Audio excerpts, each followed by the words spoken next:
Hello and welcome to The Print. I'm Snehesh Alex Philip. The big question is what is happening on the India US front, especially when it comes to the tariff. So, what is really at stake? Tariffs ke piche kya hai? And to carry forward this conversation, I have with me Miss Asha Jadeja, a Silicon Valley venture capitalist who's invested in over 100 startups.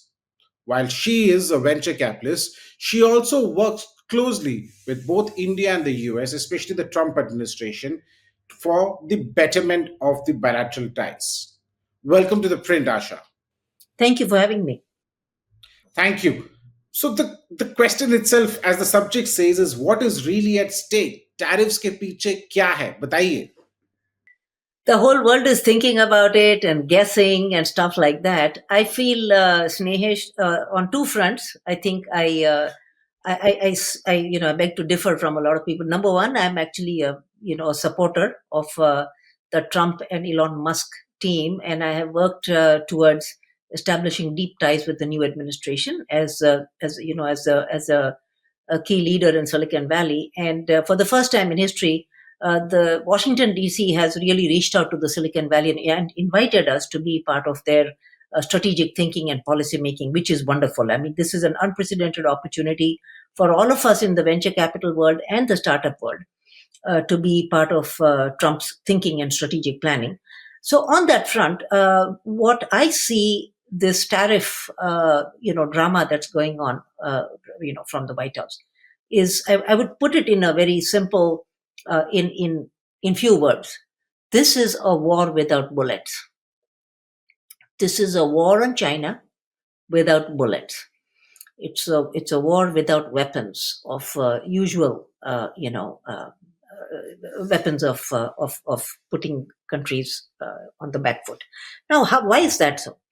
So this tariffs is actually it's a red herring. It's actually a sort of something that is a symptom of a much larger strategic thinking on Trump's part, which is that we simply cannot allow China to be a closed superpower.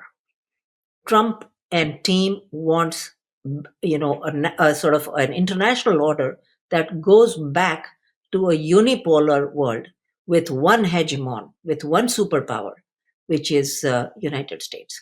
We do not want China anywhere close to us right now. And the as a result, what Trump is doing right now, he understands fully well that for China, the access to the US market is crucial. It's a matter of life or death.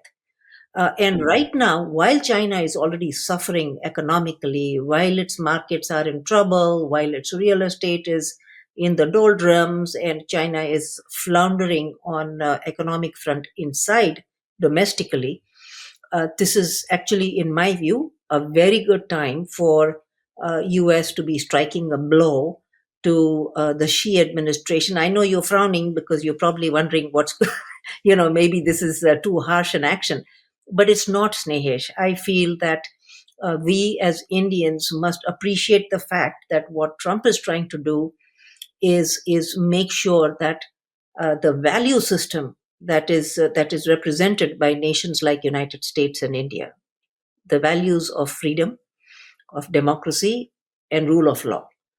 These values remain the hegemonic primal values, primary values of the world. We do not want a rising communist power. We do not even want a rising socialist power. We do not want a power that believes in authoritarian rule on its people, that hurts its own startups if they become too powerful. It disappears people. Chinese entrepreneurs have disappeared for months, as we know what happened with somebody as powerful as Jack Ma of Alibaba. I mean, people have disappeared in China without any accountability. We just do not want this value system to be getting hegemonic in the world. We don't want them anywhere close to us in power. This is the way to reduce Chinese power, Chinese hegemony, the rise of China in the global international system. So this is a much bigger geopolitical game. The symptoms, this is, the tariffs are just an outcome of this of this larger geopolitical thinking. And I want to add, give me a second for this. I also want to add that the movement that you are seeing even on Greenland and Panama Canal has something to do with deterring China to by or offsetting China's access to any of these places. So that overall, as you can see, that if you connect the dots, you will see that this is a way to really curb China's power.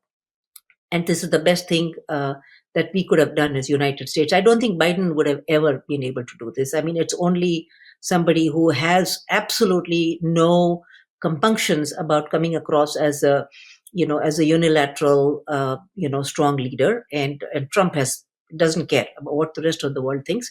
He wants to make sure that China is nowhere close to us in international power.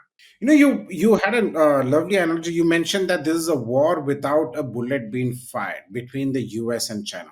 And let me just clarify, I was not frowning at your reply. I was trying to concentrate on your reply there, and that's the frown. But you there is no doubt that you have a superpower like the US, and I would call China a superpower too, right? Clashing with each other. But the fact is that when two elephants fight, the grass underneath also gets trampled. And in this case, the rest of the world, and especially India, is fighting off to not be the grass. What implications does this war without bullets have on India? India is the winner, hands down, Snehesh, because America truly values the fact that Indians provide us a backup of the quality that they had not anticipated. As Americans get to know India much more intimately, they recognize that the level of talent that we have is actually incredible. I think what India needs to do right now is take this unprecedented opportunity and truly run with it in terms of investing in infrastructure, so that all kind of manufacturing, all supply chains can be captured into India quickly. And I think, even yes, a lot of people think that Vietnam might be a competitor, but I don't think so, because at the end of the day, it is a communist country, and the Americans simply don't trust them. They will get some inessential items made in Vietnam, maybe shoes and toothbrushes, but in general, for anything important, India is the preferred place, and nobody can provide the scale India can. So this is our opportunity to lose. We cannot at this point lose. We need to just pull all stops in making sure that we are investing in the infrastructure that will enable us to take this load that's coming in from China. You know, you're true that India does offer a very viable market as far as the US is concerned, as offshoot of, if they're taking out the manufacturing out of China. But does India have the wherewithal to actually come out as a lucrative market for the US when it comes to manufacturing? Our manufacturing sector, is it that good? What needs to be done? Because there are a lot of steps that need to be done, but it's going to take time. There is nothing that will come out suddenly out of a snap. So there is, listen, we may not be a market right now, right? But we are a source of goods. So whether it is pharma, so for buying American goods, you're right. That is the market big enough, right? Are we likely to buy American No, but goods? for the manufacturing, I meant the market big enough for manufacturing the American goods in India. Do we have is our manufacturing sector capable of handling the volume that could come to India if the US takes it out of China? No, we don't have. This is why it is crucial that right now we reduce all regulatory barriers in a bilateral manner. We have to bypass the WTO. Indian government has to figure out how to do that. We bypass the WTO. We work in a bilateral manner with the US, allowing companies like Tesla and Apple to help us set up the infrastructure which can scale up manufacturing. We have to do it, and these companies are willing to come in and help us with that infrastructure development if we can allow them. So this kind of an opportunity is rare. It is the first time in history that I'm seeing this, and I think the Indian government recognizes it. I think it's going to come in and agree to to reduce all kind of barriers to big companies like Apple and uh, AMD for chips, and maybe even Nvidia for all we know, to come in for manufacturing at scale. Okay. One of the critics of the Trump and the Modi administration would say that, Trump literally has a gun on everybody's head, including that of India, right? And Trump is what is trying to do is to browbeat the opponents or friends for that matter into accepting his terms, and India would be the first one to fold. So they, when I speak to people, they say that Trump is banging on India to strike a deal with the US, and then it will have the dominoes effect. How would you see that? It would have a domino effect on what though? Domino What? effect on other countries also falling in line. India would be the first one to strike a deal with the US, and then other countries will start towing the line as far as Trump is concerned. Unlikely that India will fold, Snehesh, because it's coming from a position of strength. Indian negotiations are coming from a position where the weakness that US faces right now is that it is going head to head against a massive power like China, right? And US doesn't want to suffer.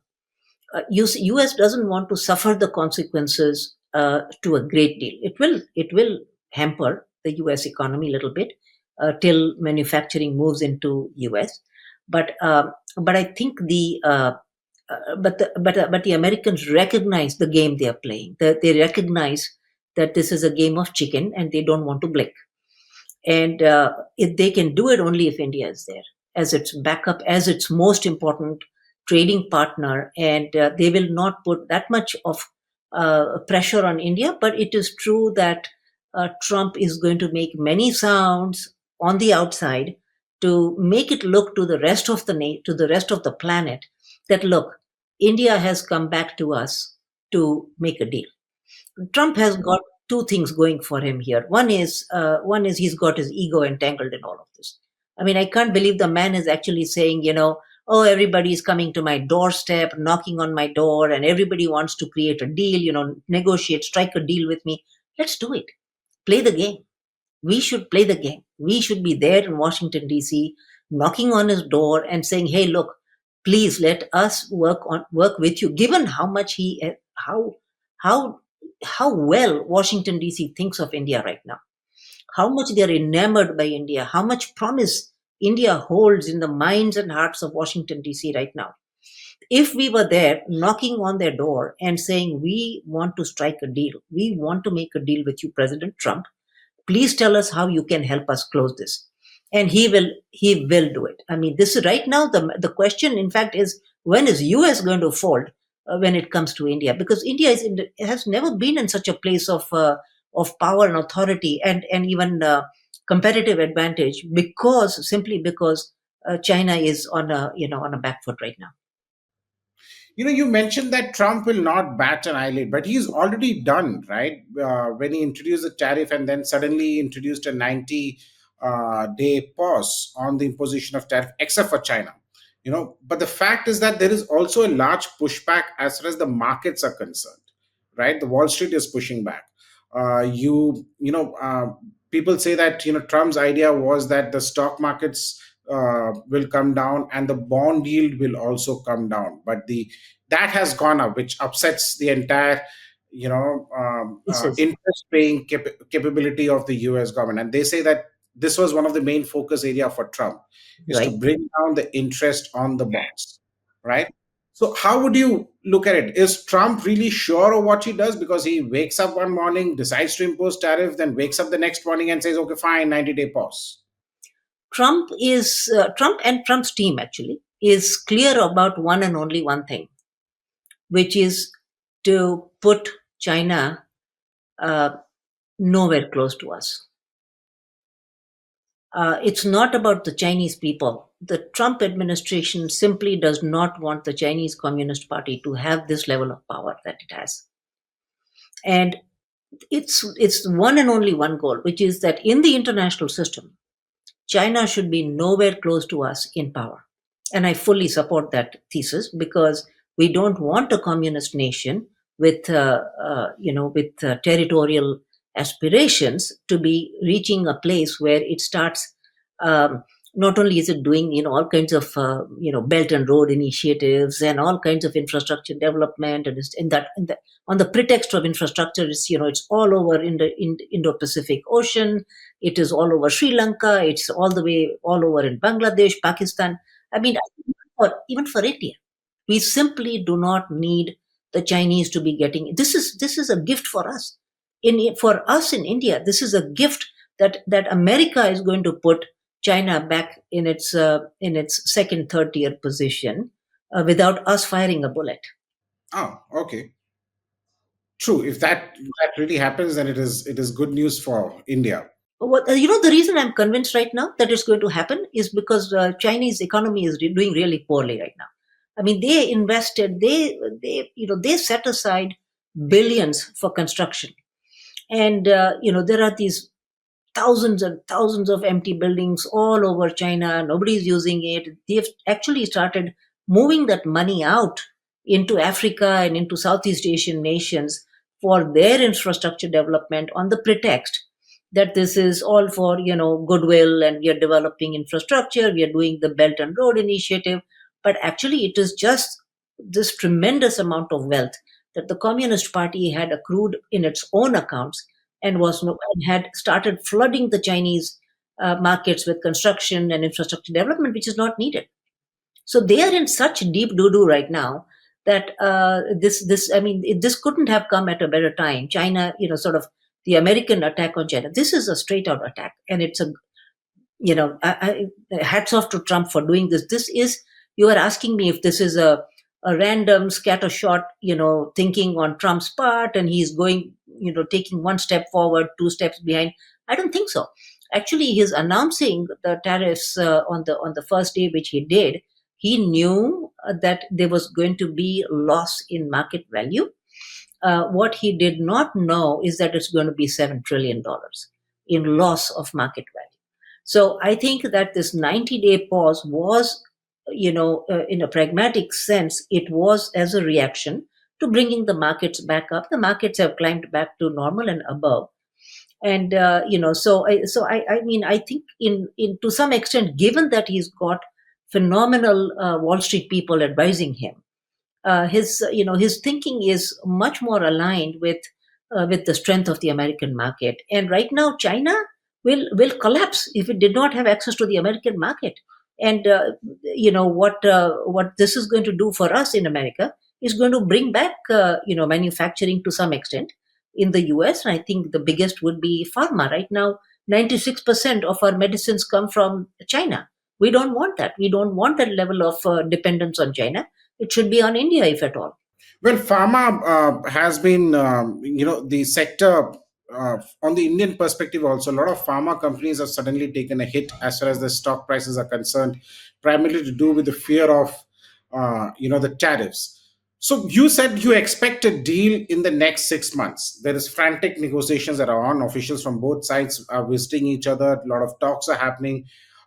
Finance Minister Nirmala Sitharaman is going to be in the US next week. You also have JD Vance, who's coming down to India around the 22nd of April, post Easter.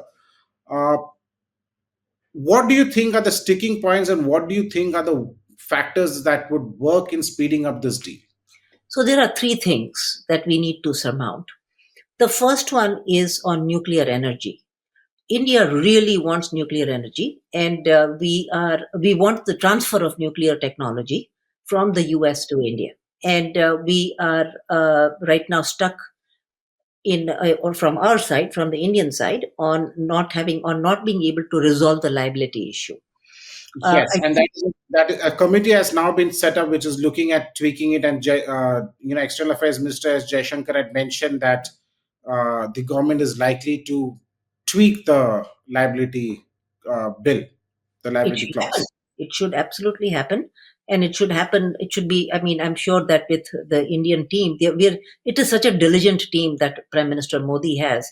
I know that these guys will be sitting there, and thrashing it out and hacking it out in such a way that it really protects Indian population from from liability around what happens, and also most importantly that it provides a blanket security for us. That's one thing.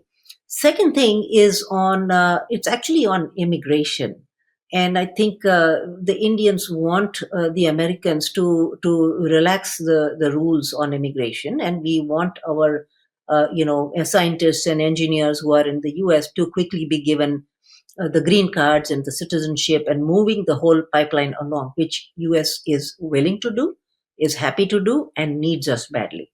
So I don't see this the immigration problem sticking slowing us down for some time.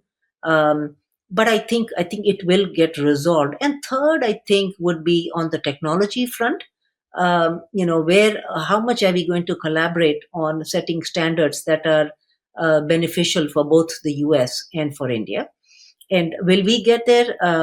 As far as I can see right now, the negotiations between the Indian team and the US are going well. We do have some pockets of the bureaucracy which still might want to be a little bit more involved in regulatory barriers against the US. But Why would you say that, and why would you say that, and what is it exactly that you're trying to say here? so let's take AI, for example, right? Let's take, I mean, I would say, for example, if we want, like, I think rules around who is going to own the data, where the data is going to be based, what are the regulations that are going to be driving the use of this data. Will these negotiations, will these regulations be designed jointly by both our teams? Are these things that we are getting closer on? Hands down. I mean, we are. I think we have the kind of people that is between the US and here. Snehesh, if you are in Delhi, I don't know if you were there recently at the Global Technology Summit. There's another India US forum coming up next week. I mean, just the most brilliant minds of Washington D.C. are in India right now. What they are doing, I'm not fully sure, but these are people like, for example, Tarun Chabra. He was there at the Global Technology Summit. These are folks who are having closed door meetings with their counterparts in Delhi. And so, exactly what they're thrashing out, I'm not sure. But I am having dinner with David Sachs, who is Trump's AI advisor, I think on May 3rd or so. And I'll have a better sense of what's going on the AI front. But I think I don't see too many barriers right now to our both our nations coming together on technology questions. Well, I hope so, and best of luck for your dinner. Please, give me the inside details. We'll have a discussion post that also to understand what's really the policy on that front. But I sincerely hope that eventually India and the US would be, strike a trade deal. I think this should have been done much, much earlier. It didn't happen earlier because of certain issues on both sides. But hopefully, in the next 6 months, you will have a trade deal with the US, which stabilizes the Indian market and also opens up opportunities for Indian businessmen, both from a seller point of view as well as from a manufacturing point of view. May But I, Snehesh, if you don't mind, can I add one last thing before I let you go? Uh, of course, if I hope this gets to the people to the right people, what I'm about to say. What I think what the Trump team would love to see when Trump comes to India, and he might be coming for the Quad, or when he meets with the Quad team in Washington, D.C. I think what he would love to see is a bunch of Indian businesses promising the US to set up shop in the US and bringing jobs to America. Indian businesses, big Indian businesses, which are powerful in technology, in pharma, in textiles, and in software. That these businesses, and I mean, of course, Adani, Ambani, and Tata's, and Airtel, and the pharma people. That US really wants Indian companies to, what would be a dream scenario for all of us who are working with the Trump team, is for you guys to play a role in making an announcement when Trump meets us for Quad. that here are the following businesses that are willing and interested in investing in the US, creating more jobs in the US. That's what we want. Okay.